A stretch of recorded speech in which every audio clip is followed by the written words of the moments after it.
Los magos, la estrella y el Salvador. ¿Dónde está el Rey de los judíos que ha nacido? Porque su estrella hemos visto en el oriente y venimos a adorarle. Mateo 2:2. La encarnación del Hijo de Dios ha sido uno de los mayores acontecimientos en la historia del universo.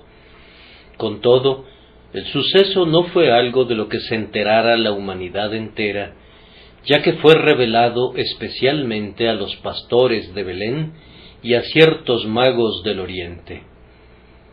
Unos ángeles dieron a conocer a los pastores, seres ignorantes, hombres poco versados en el saber humano, en cánticos corales, el nacimiento del Salvador, de Cristo el Señor, y ellos salieron presurosos a Belén para ver el grandioso espectáculo. En cambio, los escribas, legisladores e intérpretes de la ley, no supieron absolutamente nada respecto al nacimiento largamente prometido del Mesías.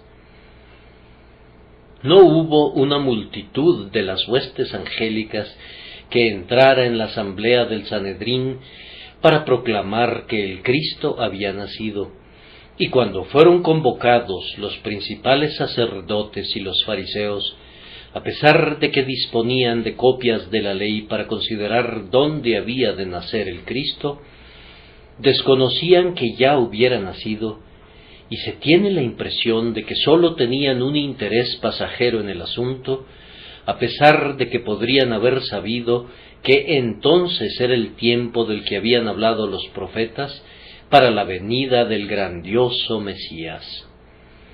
Cuán misteriosas son las dispensaciones de la gracia.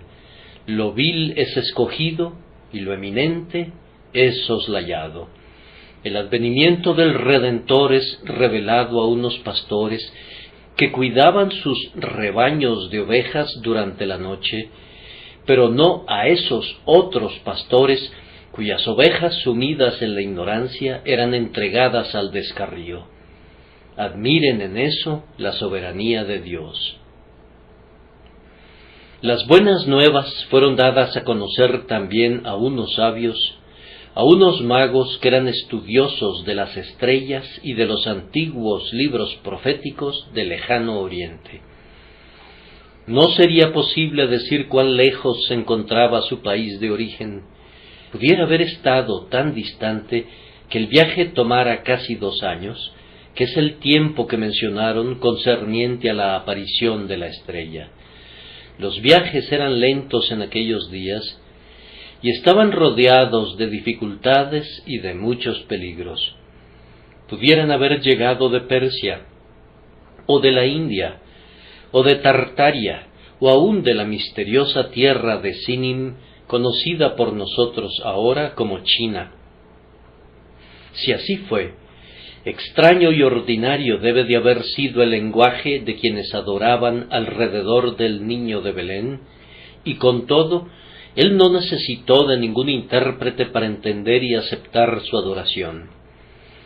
¿Por qué el nacimiento del Rey de los judíos fue dado a conocer a esos extranjeros y no a los más cercanos a casa? ¿Por qué el Señor seleccionó a quienes estaban a cientos de miles de kilómetros de distancia, mientras que los hijos del reino, en cuyo propio seno nació el Salvador, eran extrañamente ignorantes de su presencia? Vean aquí otra vez otro ejemplo de la soberanía de Dios. Tanto en los pastores como en los magos del oriente que se juntaron en torno al niño, veo cómo Dios dispensa sus favores como quiere, y viéndolo, exclamo: Te alabo, Padre, Señor del cielo y de la tierra, porque escondiste estas cosas de los sabios y de los entendidos, y las revelaste a los niños. Sí, Padre, porque así te agradó. Aquí vemos de nuevo otro ejemplo de la voluntad soberana de Dios, pues aunque muchas viudas había en Israel en los días del profeta Elías, a ninguna de ellas fue enviado Elías, sino a la mujer de Sarepta, Muchos había que eran llamados sabios entre los judíos, pero a ninguno de ellos se le apareció la estrella, sino que resplandeció para unos ojos gentiles, y un selecto grupo fue conducido desde los confines de la tierra a postrarse a los pies de Emmanuel. La soberanía en estos casos se vistió con las ropas de la misericordia. Fue una gran misericordia la que consideró el humilde estado de los pastores, y fue una misericordia de largo alcance la que reunió desde tierras asentadas en tinieblas a un grupo de hombres hechos sabios para la salvación. La misericordia, llevando sus esplendentes joyas, estuvo presente con la soberanía divina en el humilde albergue de Belén. ¿Acaso no es deleitable el pensamiento de que en torno a la cuna del Salvador, así como en torno a su trono en el más excelso cielo, se reúnen esos dos atributos? Él se da a conocer y allí está su misericordia, pero Él se revela a quienes ha escogido, y allí muestra que tendrá misericordia del que Él tenga misericordia, y se compadecerá del que Él se compadezca. Vamos a procurar aprender ahora una lección práctica de la historia de los magos que vinieron del Oriente para adorar a Cristo. Si Dios, el Espíritu Santo, nos instruye, podremos extraer una enseñanza que nos conduzca a convertirnos en adoradores del Salvador y en dichosos creyentes en Él. Noten primero su pregunta. Que muchos de nosotros nos volvamos inquisidores respecto al mismo asunto. ¿Dónde está el Rey de los judíos que ha nacido? Noten, en segundo lugar, su estímulo. Su estrella hemos visto. Debido a que habían visto la estrella, tuvieron la valentía de preguntar, ¿dónde está Él? Y luego, en tercer lugar, su ejemplo. Venimos a adorarle. Consideremos su pregunta. ¿Dónde está Él? Muchas cosas son evidentes en esta pregunta. Es claro que cuando los magos hicieron esa pregunta, había en sus mentes un vivo interés. El rey de los judíos había nacido, pero Herodes no preguntó ¿dónde está?, sino hasta que sus celos fueron provocados, pero entonces hizo la pregunta con un espíritu malintencionado. Cristo nació en Belén, cerca de Jerusalén. Sin embargo, a lo largo de todas las calles de la ciudad santa no había gente que preguntara ¿dónde está? Él había de ser la gloria de Israel, y no obstante, en Israel había muy pocas personas, en verdad, como esos magos, que hicieran la pregunta ¿dónde está? Mis queridos oyentes, quiero creer que hay algunos individuos aquí, esta mañana, a quienes Dios tiene el propósito de bendecir, y sería una señal muy esperanzadora de que Él tiene ese propósito si hubiese un vivo interés en la mente de ustedes respecto a la obra y la persona del Dios encarnado. Quienes desean ansiosamente saber de Él constituyen un grupo muy reducido. Ay, cuando predicamos con más fervor sobre Él y hablamos de sus aflicciones como una expiación por el pecado del hombre, nos vemos forzados a lamentar muy amargamente el desinterés de la humanidad y a preguntar con mucha tristeza, ¿no os conmueve a cuantos pasáis por el camino? ¿No os conmueve que Jesús muera? Despreciado y desechado entre los hombres, los seres humanos no ven ninguna hermosura en Él para desearlo. Pero hay un número escogido que pregunta diligentemente y que sale a recibirlo. A ellos Él les da potestad de ser hechos hijos de Dios. Por tanto, es una feliz circunstancia cuando hay evidencia de un interés. No siempre hay un interés evidente en las cosas de Cristo, aun en nuestros oyentes regulares. Asistir a la adoración pública se convierte en un mero hábito mecánico. Ustedes se acostumbran a estar sentados durante una parte del servicio y a ponerse de pie y a cantar en otro momento y a escuchar al predicador con una aparente atención durante el discurso, pero estar realmente interesados, anhelar saber de qué se trata todo, especialmente saber si tienen parte en ello, si Jesús vino del cielo para salvarlos, si nació de una virgen por ustedes, hacer esas preguntas personales con profunda ansiedad, está lejos de ser una práctica generalizada.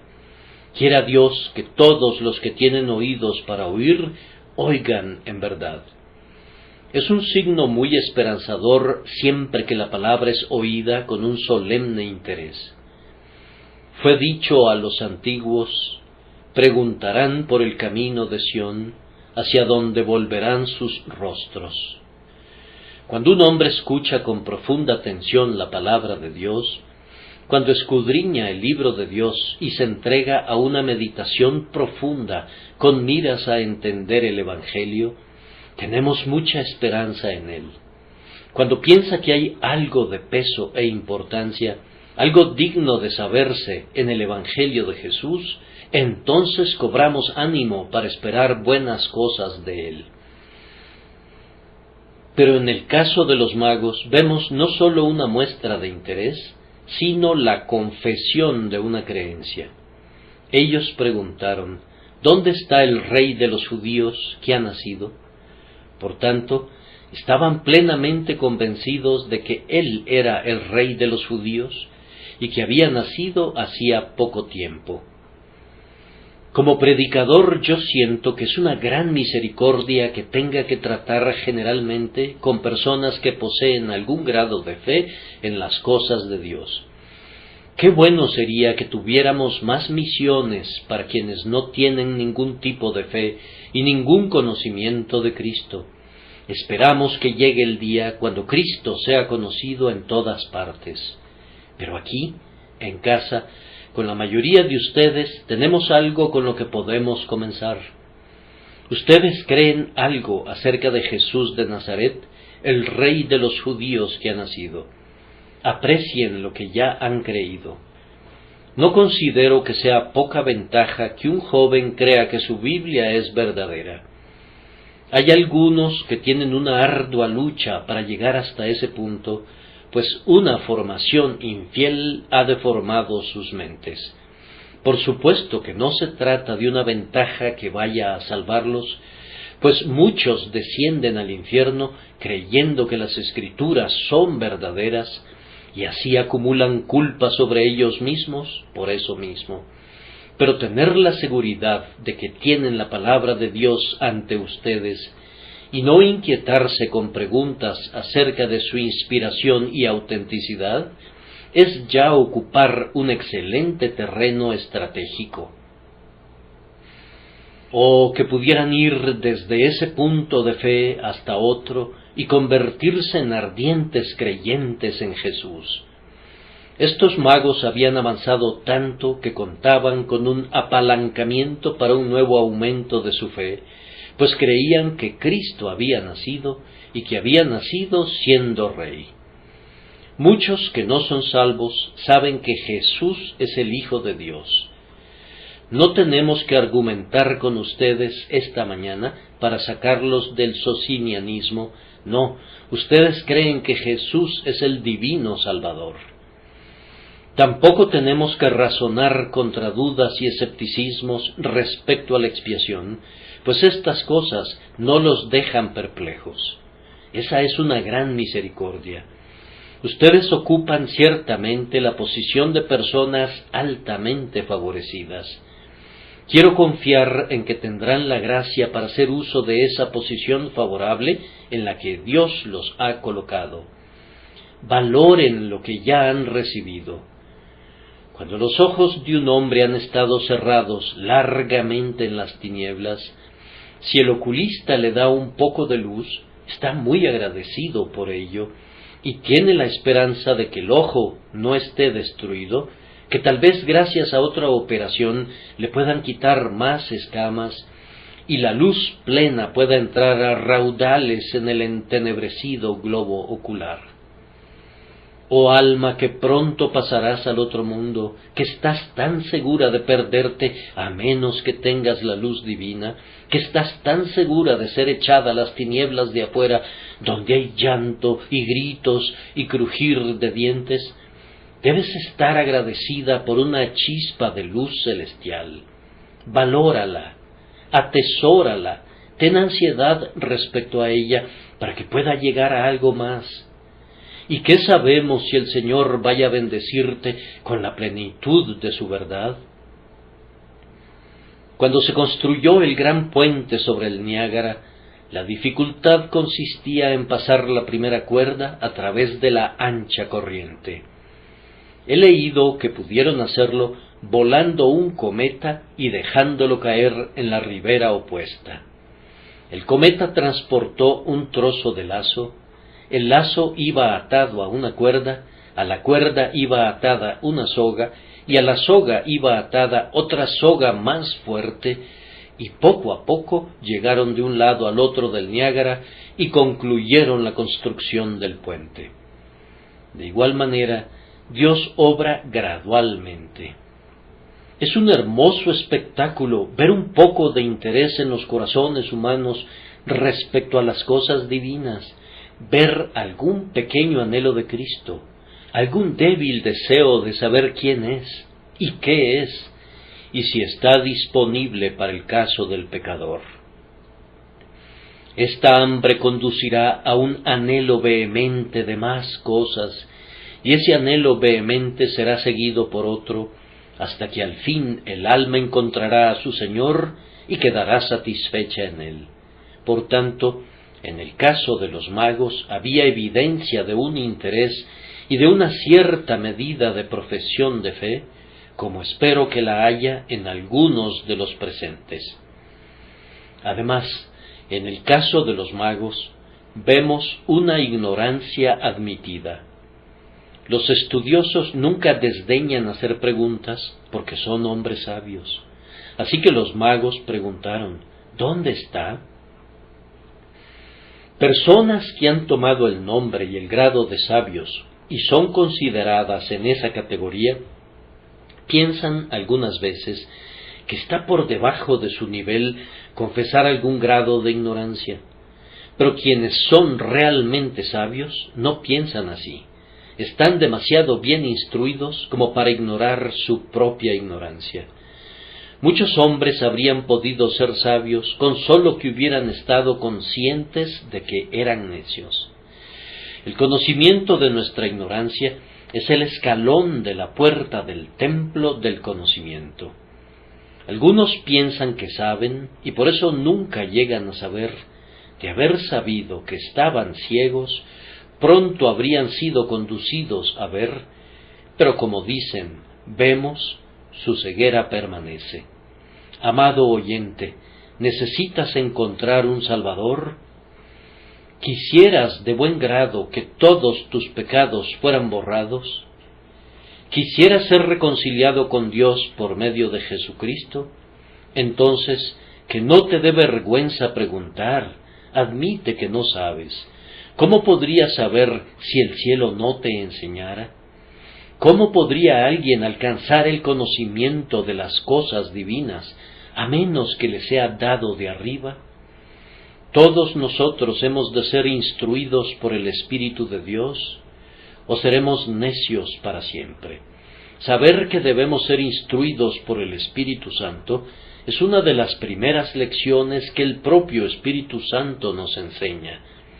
Admite que tú necesitas un guía y pregunta diligentemente para que encuentres uno. Clama a Dios pidiéndole que te guíe, y Él será tu instructor.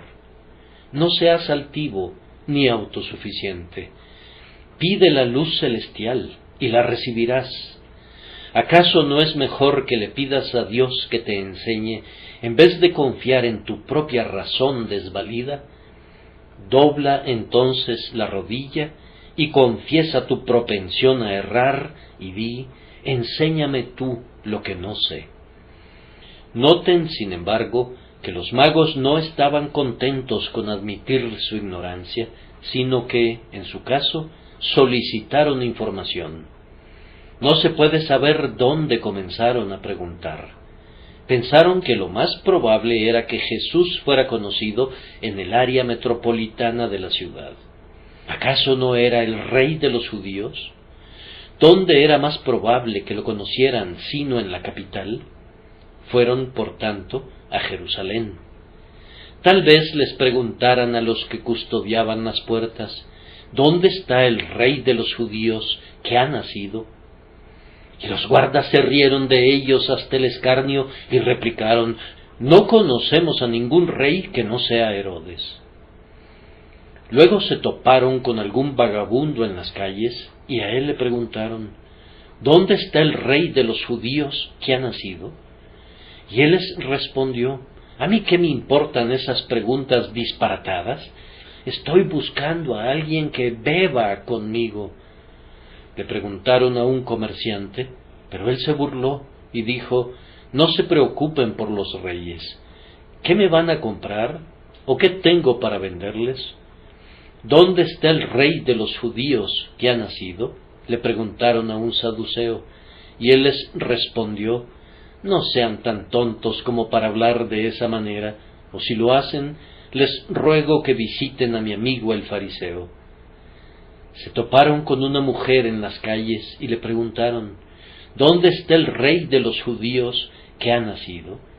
Pero ella les dijo, mi hijo está enfermo en casa, me basta con pensar en mi pobre bebé, no me importa quién haya nacido, ni tampoco quién pueda morirse.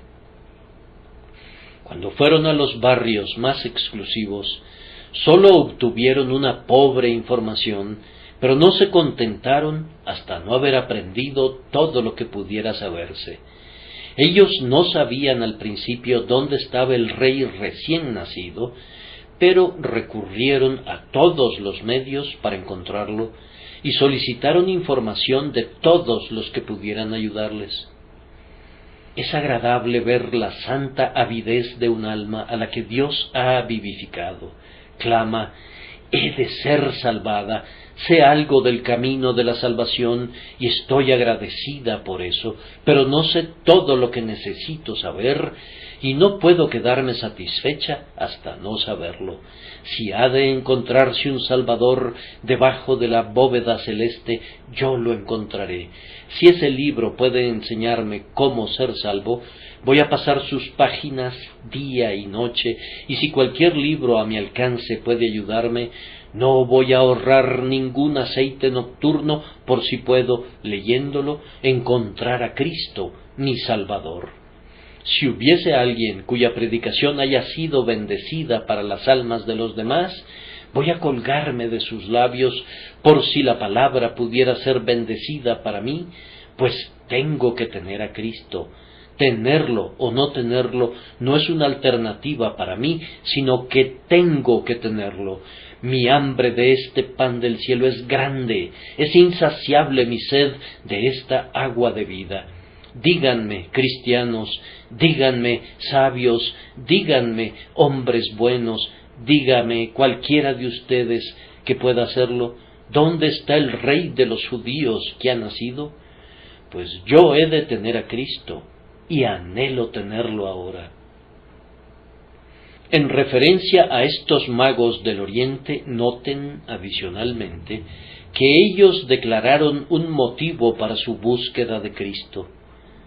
¿Dónde está?, preguntaron, para que vayamos y le adoremos. Ah, alma, si tú quieres encontrar a Cristo, tu motivo debe ser salvada por Él, y a partir de ahora y para siempre, vivir para su gloria. Cuando se llega a esto, que no oyes el Evangelio meramente como un hábito, sino porque anhelas obtener su salvación, no pasará mucho tiempo antes de que la encuentres.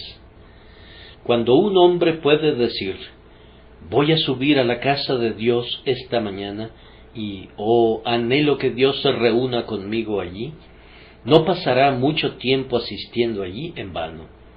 Cuando un oyente puede declarar, tan pronto como me siente en la congregación, mi único pensamiento será, Señor, bendice mi alma en este día, no puede verse largamente frustrado. Usualmente, cuando vamos a la casa de Dios, obtenemos lo que buscamos. Algunos asisten porque es la costumbre, otros asisten para reunirse con algún amigo, otros apenas saben por qué asisten, pero cuando sabes para qué vienes, el Señor que te dio ese deseo lo satisfará.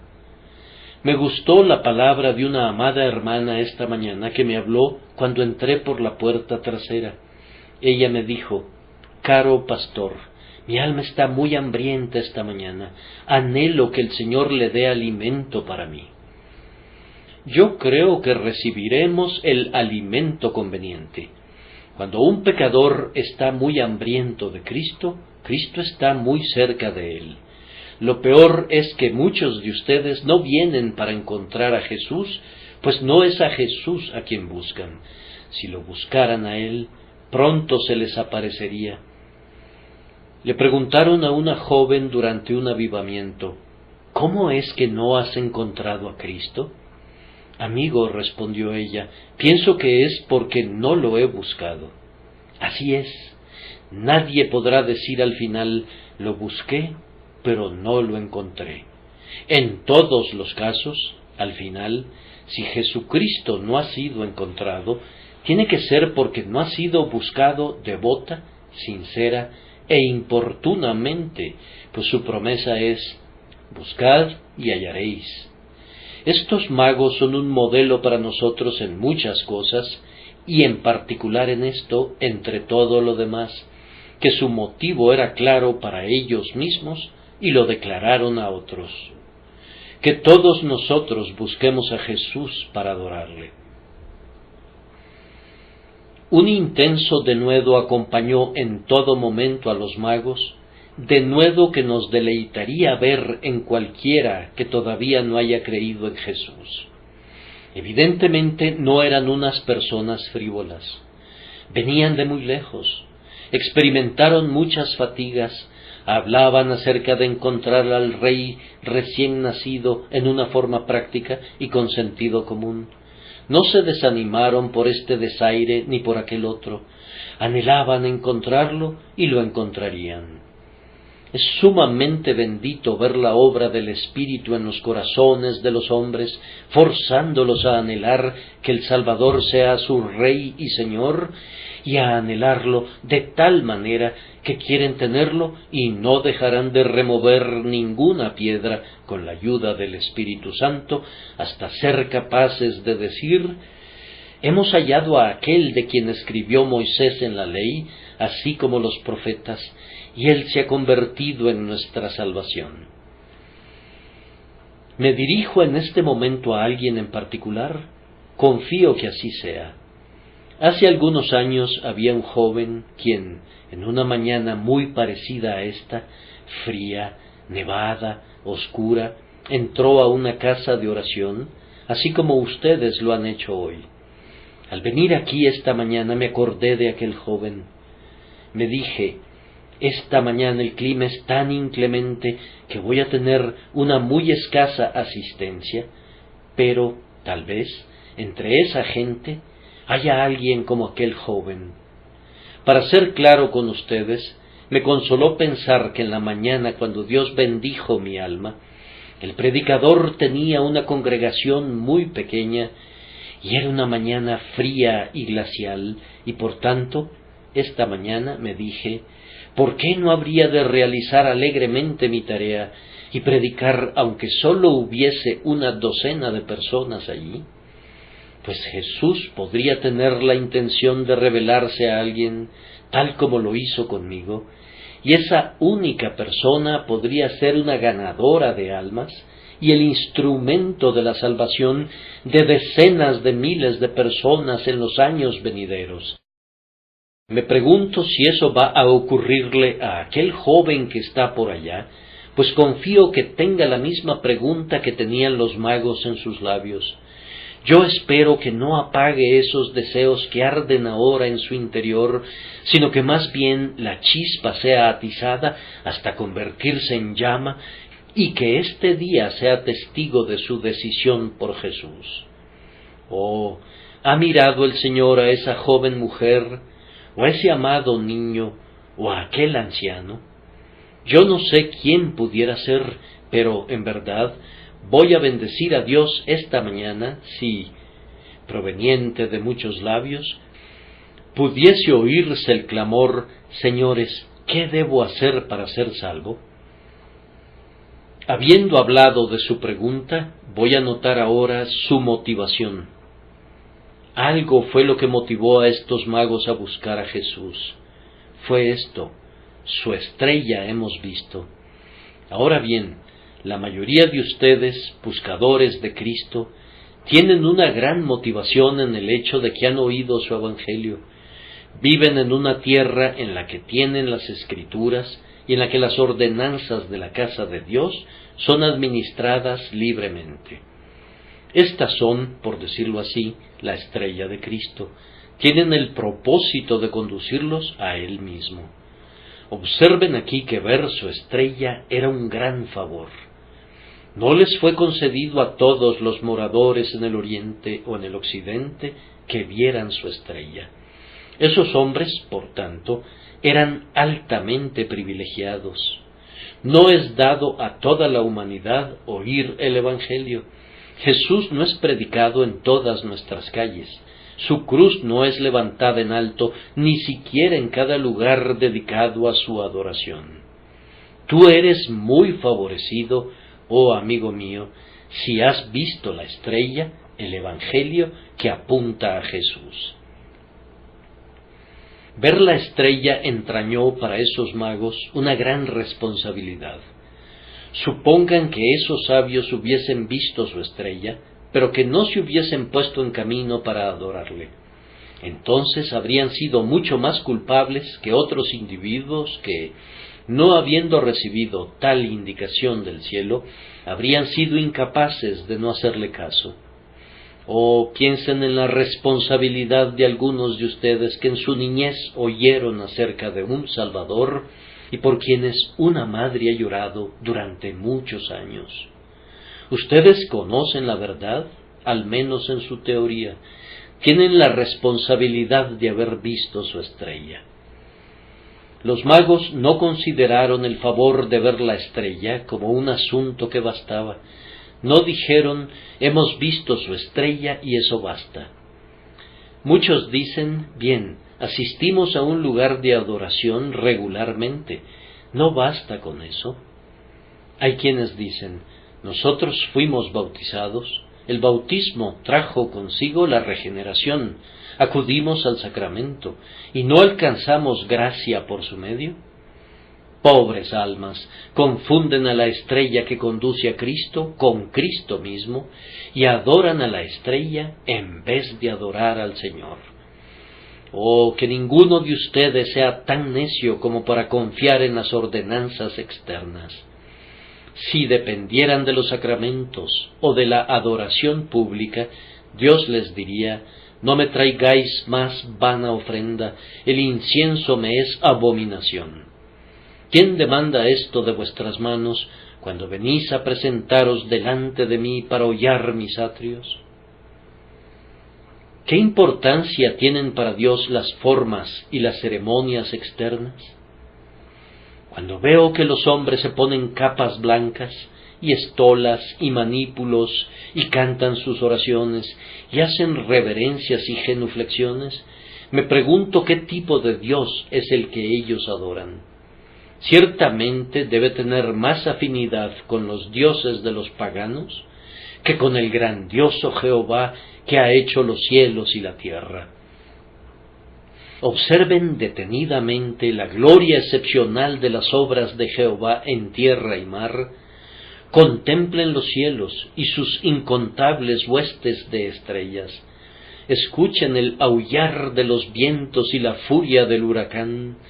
Piensen en aquel que convierte a las nubes en su carro y cabalga sobre las alas del viento, y luego consideren si este infinito Dios es parecido a ese ser para quien es un asunto de suma importancia que una copa de vino sea levantada en adoración hasta la altura del cabello del hombre o únicamente hasta la altura de su nariz.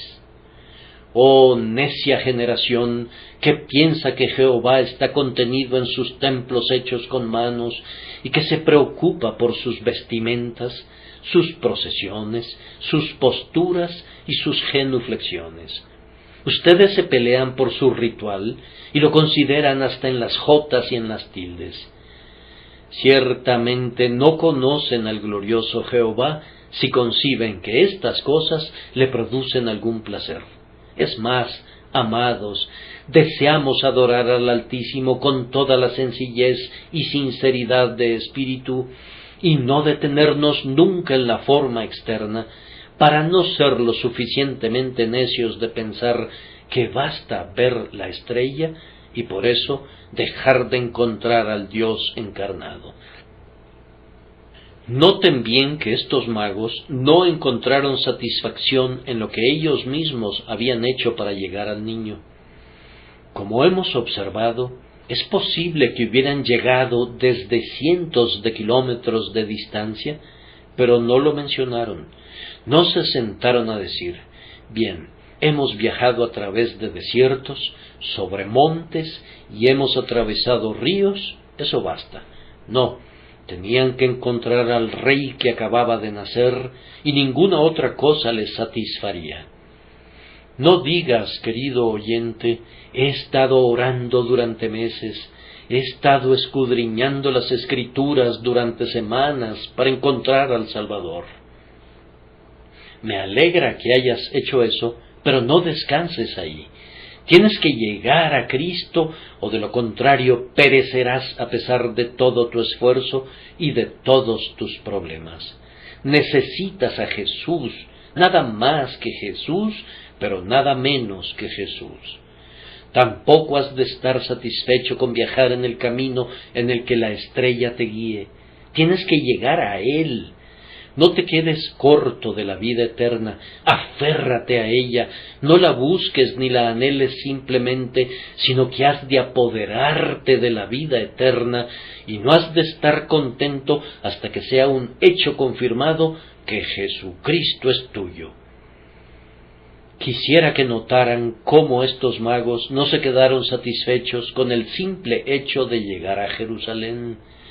Podrían haber dicho, ahora estamos en la tierra donde nació el niño, estamos agradecidos y descansaremos. No, sino que preguntaron, ¿dónde está? Él nació en Belén. Bien, llegaron a Belén, pero no hay evidencia de que cuando llegaron a esa aldea dijeran, este es un lugar privilegiado, nos quedaremos aquí. Para nada, necesitaban saber dónde estaba la casa. Llegaron a la casa y la estrella se detuvo sobre ella. Era un hermoso espectáculo ver el establo con la estrella sobre él y pensar que el rey recién nacido estaba allí. Pero eso no los satisfizo, no, sino que entraron directamente en la casa.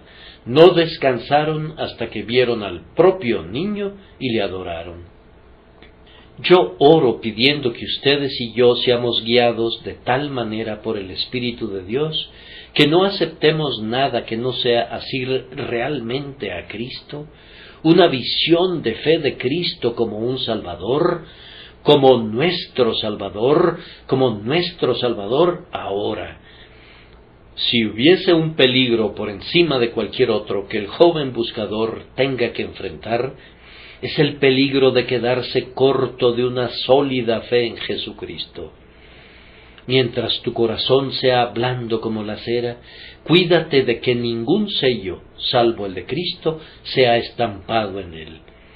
Ahora que estás inquieto y desconsolado, haz este voto: no seré consolado hasta que Cristo me consuele. Sería mejor para ti que no fueras despertado nunca que ser arrullado por Satanás hasta quedarte dormido, pues el sueño que sucede a una convicción parcial es generalmente el letargo más profundo que puede sobrecoger a los hijos de los hombres. Alma mía, yo te exhorto que llegues hasta la sangre de Cristo y que seas lavado en ella. Llega hasta la vida de Cristo para que esa vida esté en ti, para que seas verdaderamente un hijo de Dios. No aceptes suposiciones, no te quedes satisfecha con apariencias e hipótesis, no descanses en ninguna parte hasta que, habiéndote dado Dios la fe para decirlo, hayas dicho: Él me amó y se entregó por mí. Él es toda mi salvación y todo mi deseo.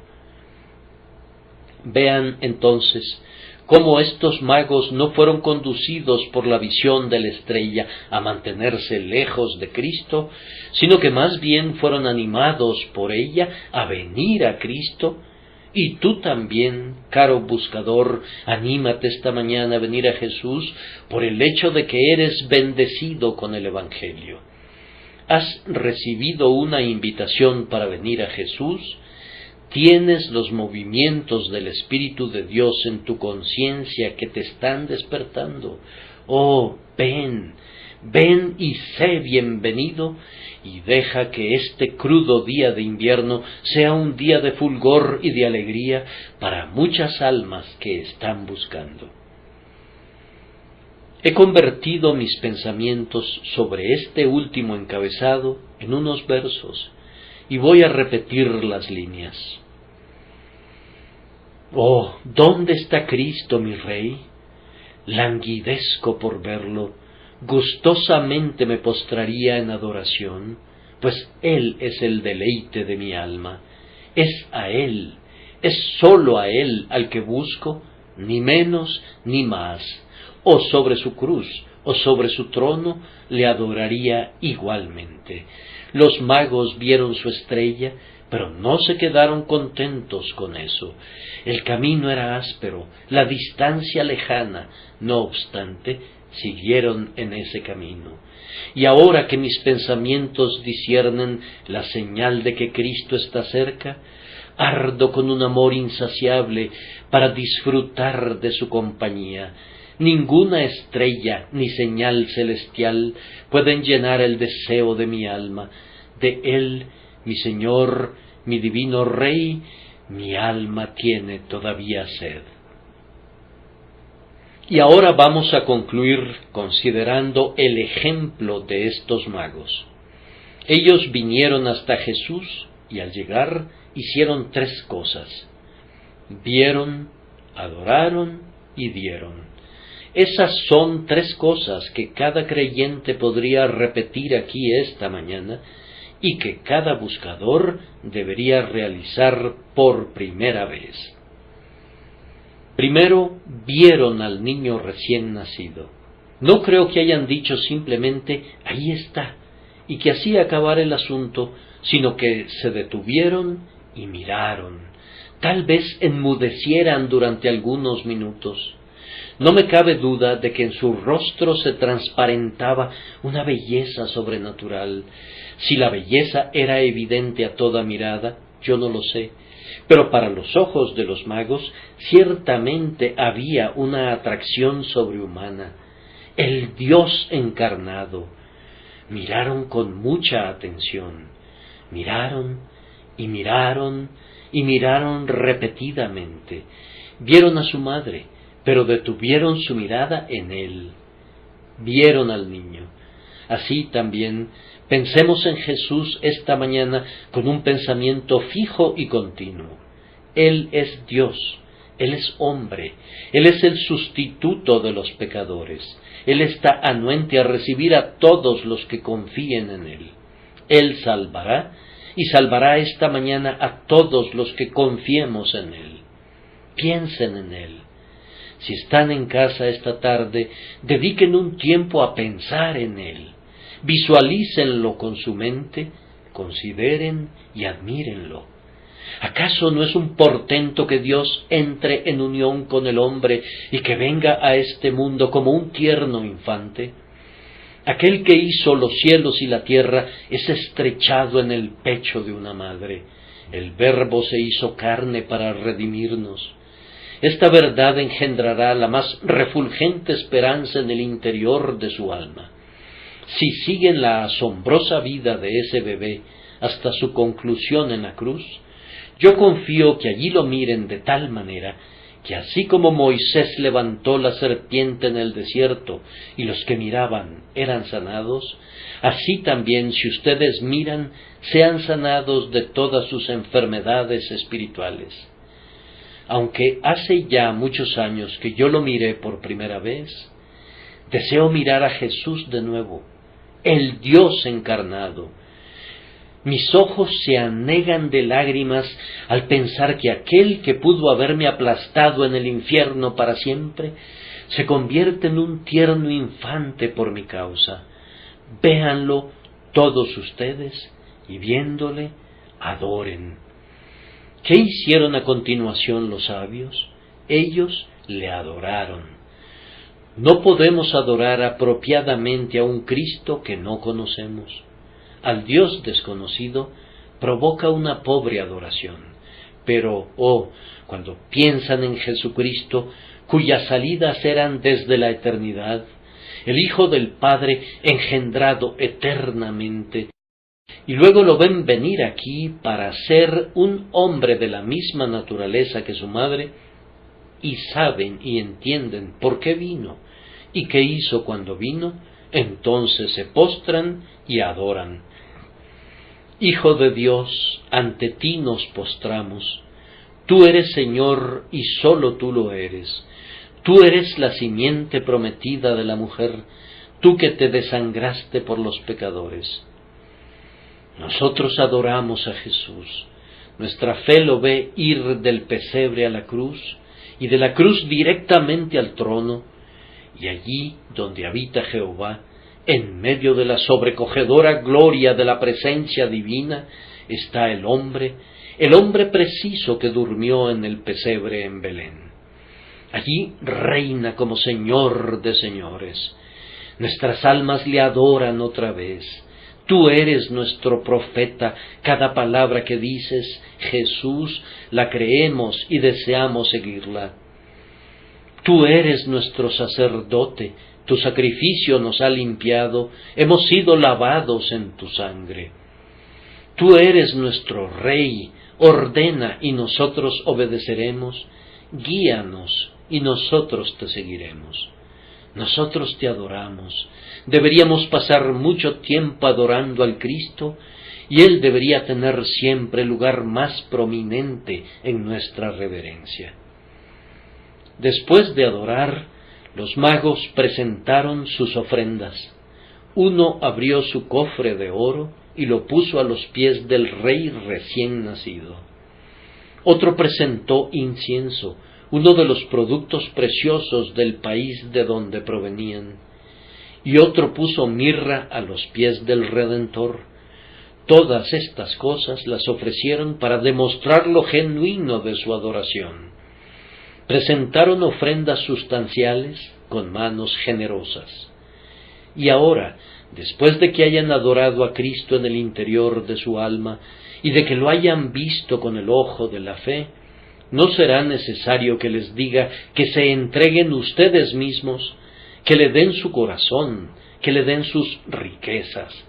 Vamos, no podrían evitar hacerlo. Aquel que realmente ama al Salvador en su corazón no puede evitar entregarle su vida, su fuerza, su todo.